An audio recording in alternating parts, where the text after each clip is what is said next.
Finally, a video showing you how to calculate your own calorie deficit.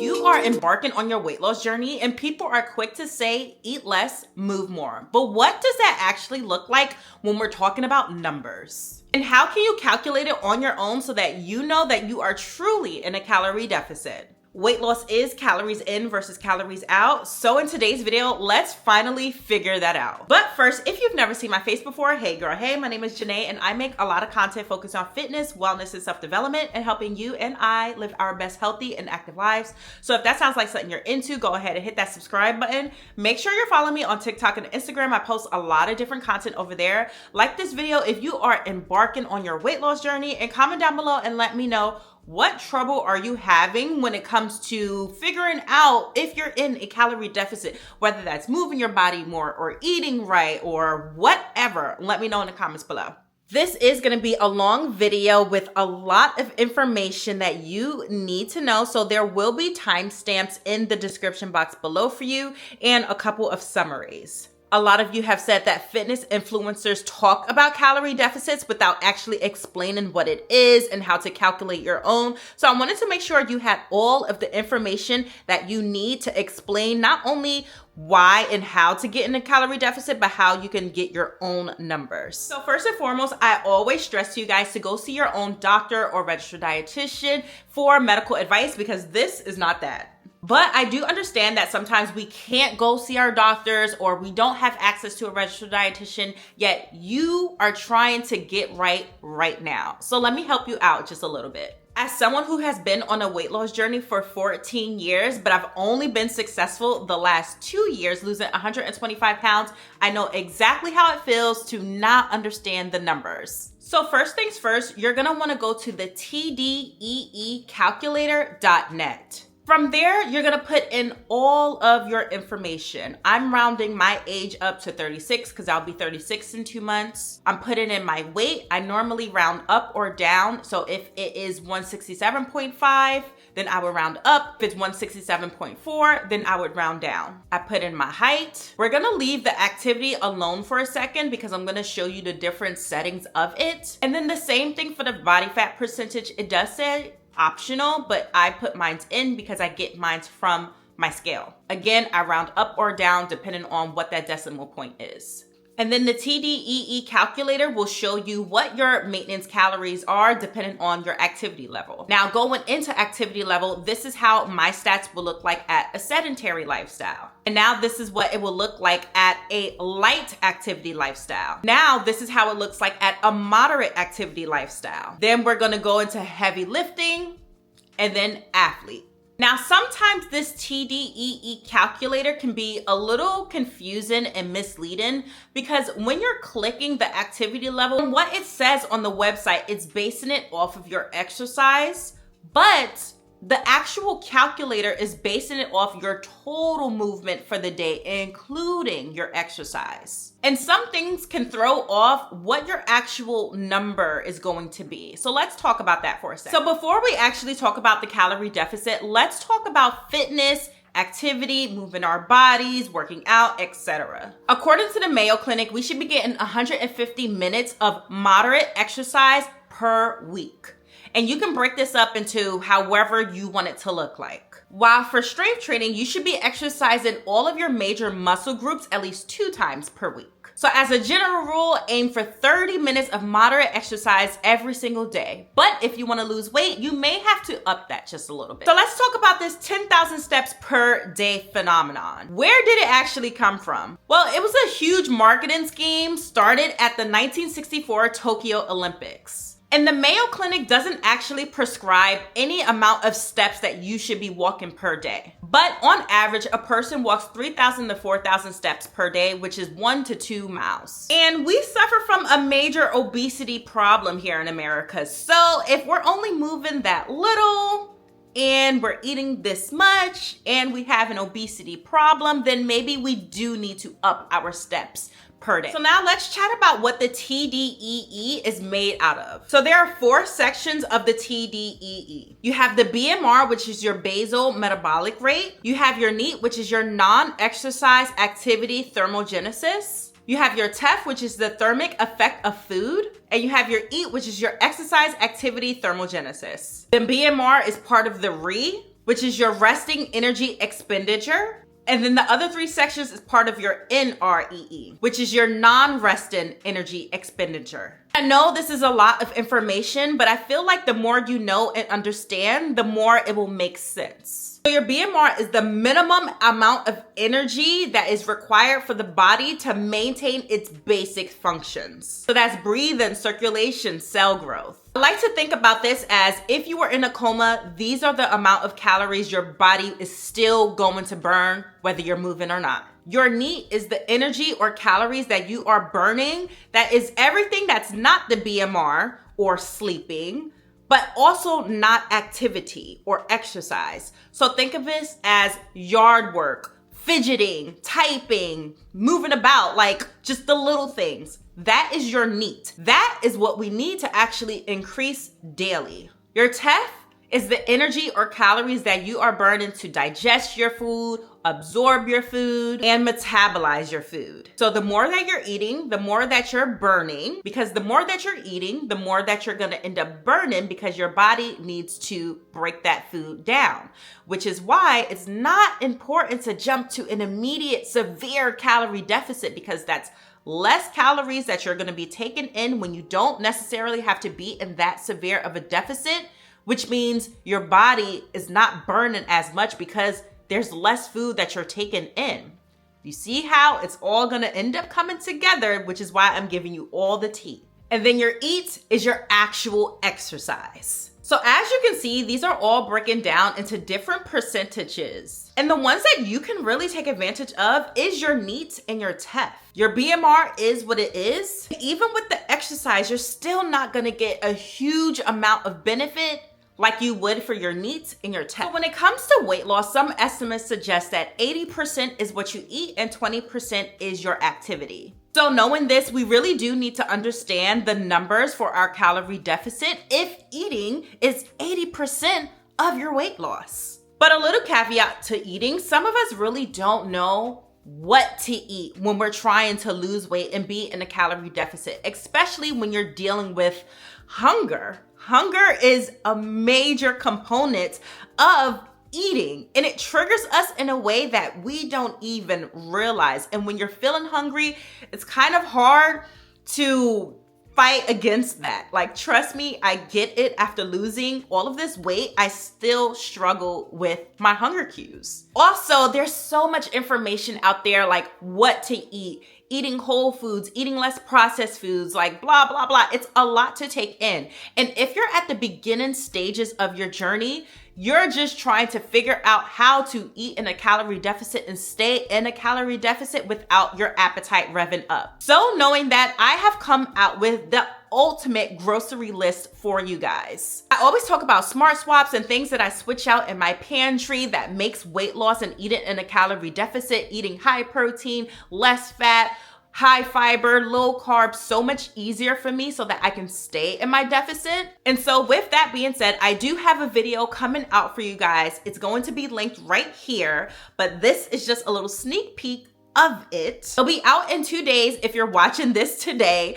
So make sure you turn on your notifications and subscribe to my channel. That way you can tune into that video because it's gonna be filled with a lot of tea to help you out on what to eat in your calorie deficit. So there's a lot of confusion when it comes to the TDEE calculator when it talks about your activity, because the way it's written up, it looks like it's only factoring your exercise, but the TDEE is your total movement for the day. So it's not just your exercise, but it is the steps that you are getting in per day. So we can think about exercise and we can also factor in our steps. And I'll put 2 charts right here so you guys can follow along. So sedentary is you are not getting any workouts at all, or you're also getting in less than 5,000 steps per day. Light exercise can be 1 to 2 exercises per week or 7 to 10,000 steps per day. Moderate exercise can be 3 to 5 workouts per week or 10 to 15,000 steps per day. Heavy exercise can be 6 to 7 workouts per week or 15 to 20,000 steps per day. An athlete can be 2 workouts per day or over 25,000 steps per day. So it can be your weight training sessions or your fitness classes, or it can be steps,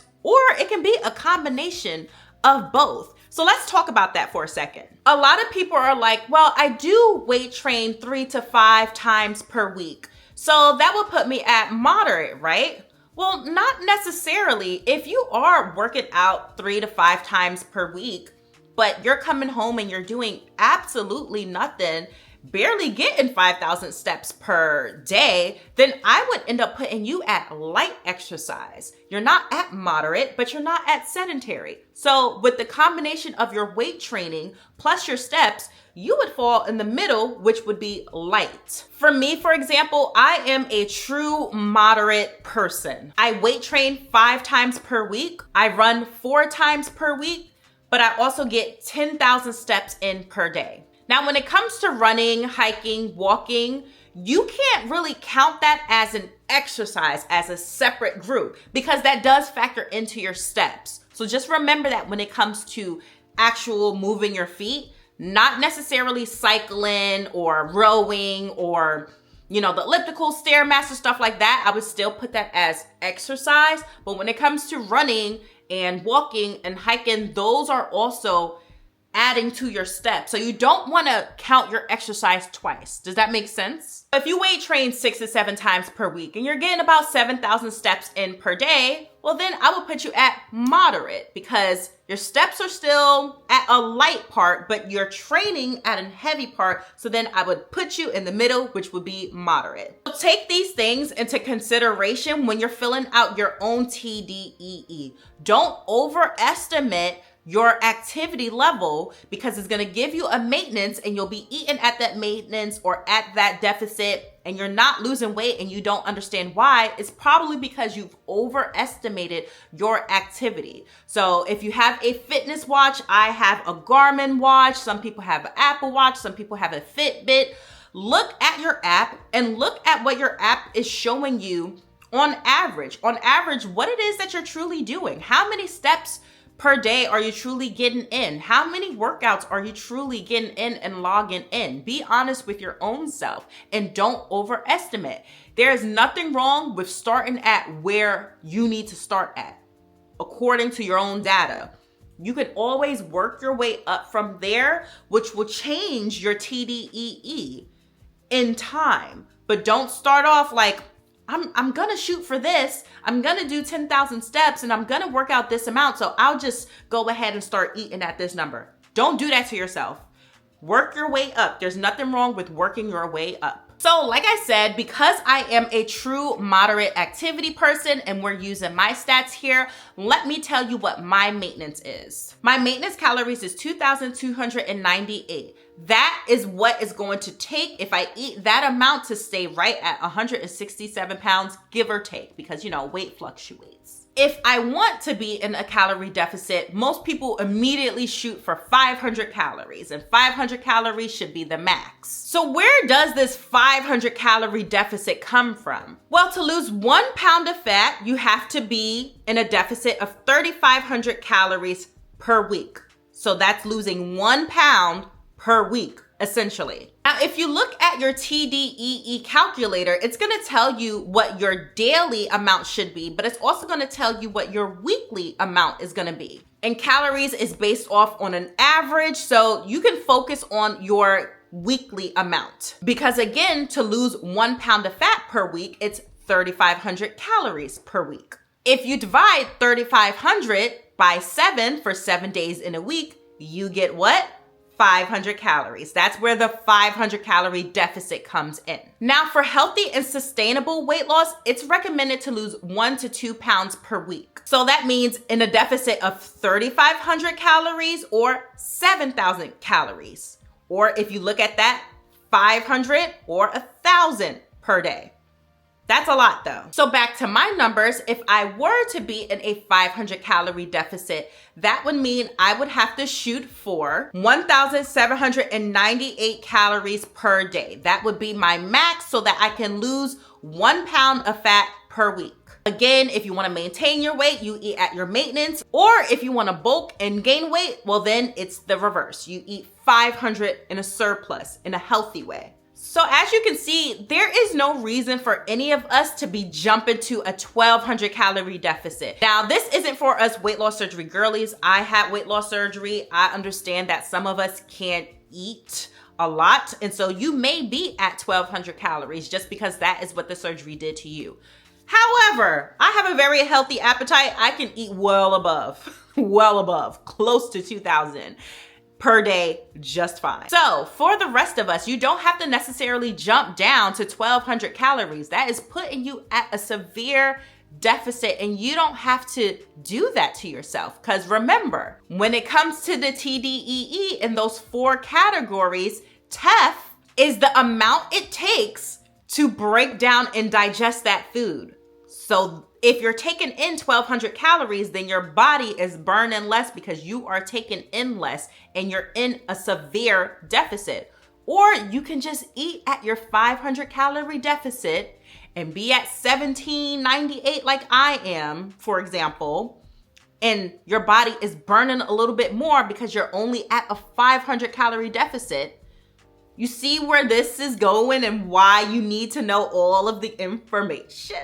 Yes. You now know how much you should be moving according to the Mayo Clinic. You also know about steps per day. You also know how to accurately track down what you're doing when it comes to your movement and your exercises versus your steps. And now you know how to calculate your deficit according to your numbers using the calculator and being honest with the movement that you're doing per day. And now you also know that you don't need to be in a severe calorie deficit and that 500 will be just fine for you. So how will you know if you're actually in a calorie deficit? Well, sis, you need to start calorie counting, macro counting, weighing your food, and plugging it into some type of journal. I personally use MyFitnessPal, and I talked about this in my most recent Discipline Diaries. It's my vlog series where I'm showing you how to live a life of balance, moderation after massive weight loss, and what it takes to stay right here, nice, trim, and tight. In that episode, I told y'all and showed y'all how I track my calories, how I weigh my food, how to do all that. So I'll put it in the cards above if you do need an example. So like I said, I use MyFitnessPal. There's so many different apps out there. It allows me to scan my food, it saves my stuff, and I can plug in my own deficit. I don't have to go off of what MyFitnessPal is telling me. So let me show you briefly how to do that on MyFitnessPal. So now I personally prioritize my macros versus my calories, but either way, it's still gonna show you both the macros and the calories and the numbers and all that stuff. So you're going to your app and you'll press more.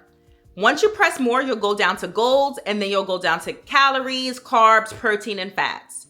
From there, you'll just click on it and you will adjust. For me, it's adjusting my macros, but at the bottom of it, it will update my calorie goal.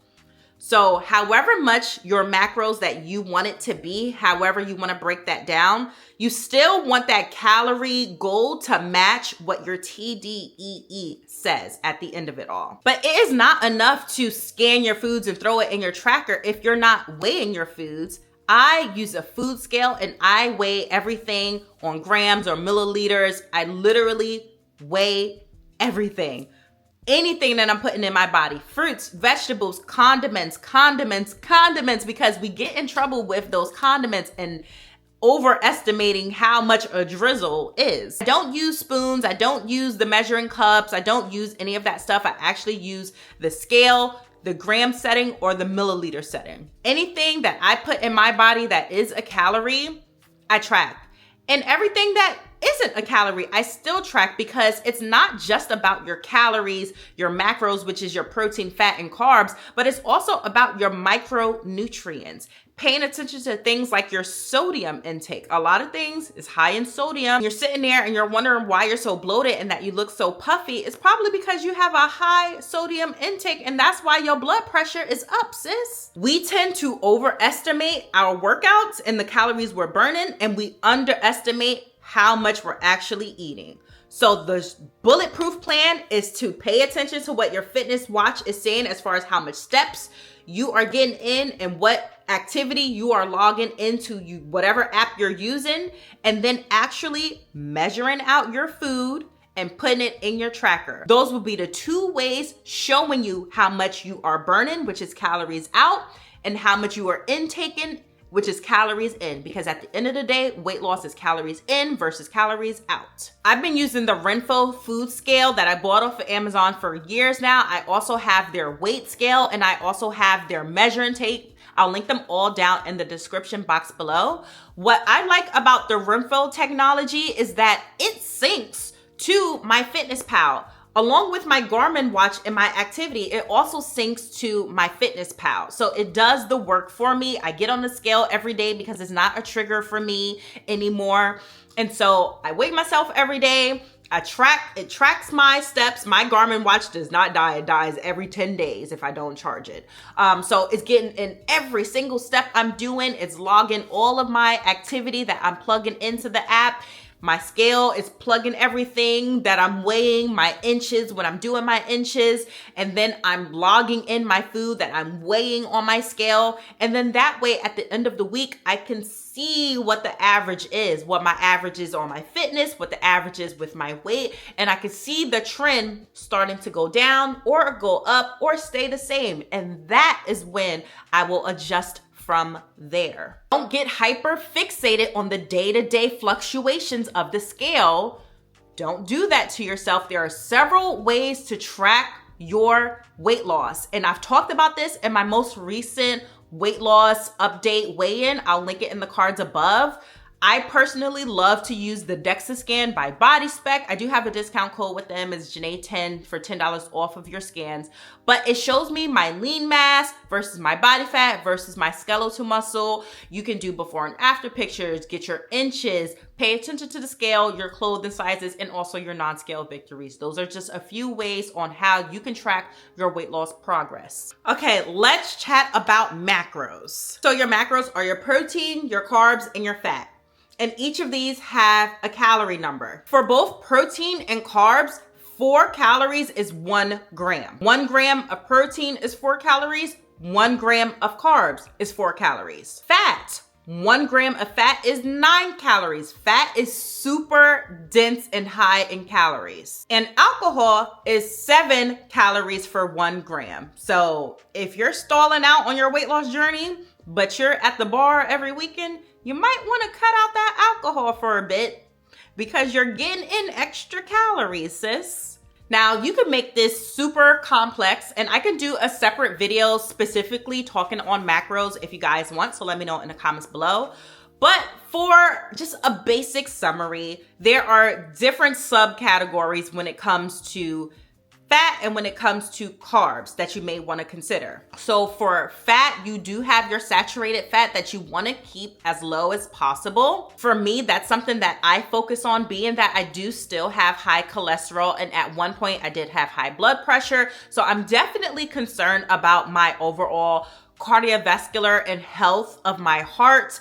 And I want to keep my saturated fat low, so I keep my overall fat intake low as well. And I focus on healthy fats like avocado, using avocado oil or olive oil, stuff like that. For carbs is also broken down into fiber and sugar. Now for me, I eat a high protein, high fiber diet, which means my carbs are a bit high. Not only that, a subcategory is sugar under carbs. Specifically, I focus on added sugar because sugar is in things. Sugar is in fruit. There's natural levels of sugar.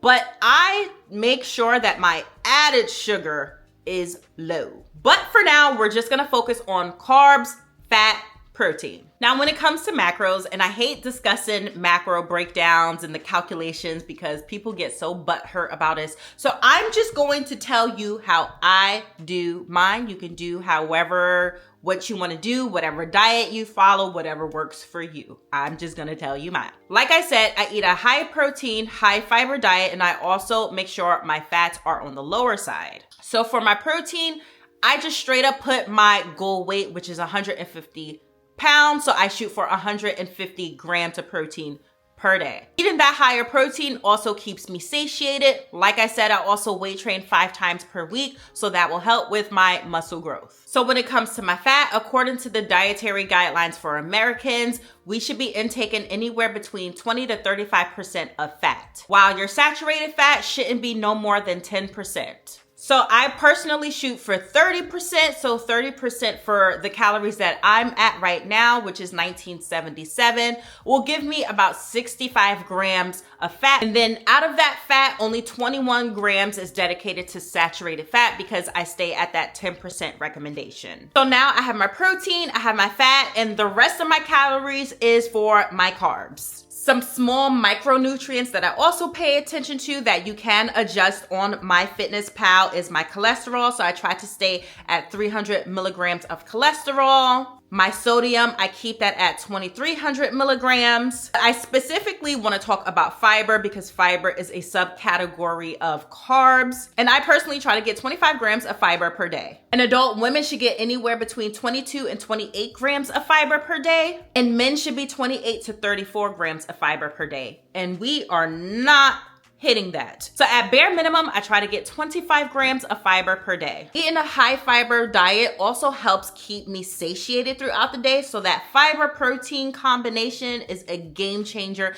when it comes to me not feeling overly hungry, me feeling satisfied, me feeling satiated so that I'm not snacking and craving things all day. My carbs is also high because I like to make sure that I'm getting at least 2 servings of fruit per day and 3 servings of vegetables per day. Now, how long should you be in this deficit at these numbers before you switch things up or before you determine that it's not working? Well, before you determine that your calorie deficit is not working, I want you to, again, have an honest conversation with yourself and see if X, Y, and Z on your list, the things that you should be doing, you're actually doing consistently before you say, no, it's the deficit. Are you consistently hitting your calories that you are supposed to hit for your deficit? Are you consistently getting your steps in? Are you consistently getting your workouts in? Are you consistently hitting your macros? Are you consistently drinking your water? Are you consistently getting good sleep in? I want you to give this a month. Give it 30 days. And while you're giving it 30 days, analyze what it is that you are doing. Use a little notebook if that's easier for you and put in these different subcategories that I just listed off. And from day 1 to day 30, fill out the box. How many empty spots do you have? What is not measured cannot be managed. So you can't just go winging it, okay? You can't be winging it, sis, and you don't know what it is that you're actually doing. I want you to look at your efforts versus your results. And if you're only looking at the number on the scale, then you're fixated on your results and you're not even paying attention to your efforts. And your efforts could be telling you that you are lacking in your consistency and in your discipline in one or several categories that you should be keeping track of. You have to pay attention to your efforts that will eventually lead to your results. Because at the end of the day, we can't control the result, but we can control our efforts. Again, in a 30-day time period, how many times are you hitting your calorie goal? You hitting your protein goal? You're hitting your fiber goal? You're hitting your steps, your water, your sleep? How many times are you doing that? So at the end of the 30 days, if you look back on your efforts and you see that you have a lot of holes, then now you know it's not the calorie deficit itself. It is a consistency thing. And that is something that we can work on within ourselves. Or if you are truly filling everything out, then I would consider this as well. We are all women. We have different hormones and the cycles and all that stuff. And so you may want to give it more than 30 days, but anywhere over like 6 weeks at a certain calorie deficit and you're still not going down the way that you think that you should, I would definitely go to your doctor, figure out if you have any internal issues that is, messing up your deficit because you are being consistent with everything that you're supposed to do. But also remember, these gadgets, weighing the food, even the TDEE calculator is still all estimates, right? It's still all estimates. So you may also need to tweak some things and play around with the numbers and know that maybe this is even overestimating how much you're doing. Or maybe you're not actually tracking and counting the way that you should be, or something. So before you count yourself out and label yourself as a failure, there may be some external factors that is throwing you off. Again, these are all just adjustments and just different things. So you may want to go back to your doctor and show them, now you have the data, you have the facts that you can show your doctor that you are doing this, that, and the third. You have 30 days of data. This ain't working. What's going on internally? Maybe you need to give me something, okay? Because you got the facts. So a lot of information in this video. So let's do one last summary so you can know the major points. 1, use the TDEEcalculator.net to calculate your deficit. Make sure you're factoring in both your steps and your exercises per day to know what your activity level is so that you can make sure you have the most accurate calorie deficit. From there, you can jump down to a 500 calorie deficit. You don't have to necessarily jump to a 500 calorie deficit. It can go anywhere between 100, 2, 3, 4, whatever you decide to do. After that, we're gonna give it 30 days and we're going to track our efforts. Not only are we gonna track our efforts, but we're gonna weigh our food, track our food, make sure we're calorie counting and macro counting. And we're gonna be paying attention to our fitness apps and making sure we're getting our steps in and doing our workouts. And then from there, we're also gonna be paying attention to our macros, making sure that we are following whatever diet it is that we are choosing for ourselves. If you're following something like mine, eating high protein and high fiber, then you're gonna make sure you're hitting those protein goals, getting those fiber goals, and going from there. And last but certainly not least, we're going to be checking in with our doctors and our registered dietitians to make sure that we are on track and seeking help when we need it. Okay, you guys, a lot of information, but I hope it was helpful for you. If you enjoyed this video, make sure you give it a big thumbs up, subscribe if you haven't already, and hit that bell icon. That way you're notified every single time I post a new video. Make sure you follow me on TikTok and Instagram. On TikTok, I'm always hosting live and answering your questions in a moment. And on Instagram, I'm super active in my stories. I do have a broadcast channel. They end up knowing the tea first, so make sure you follow me over there. Thank you guys so much for watching, and I will see you in the next video. Bye.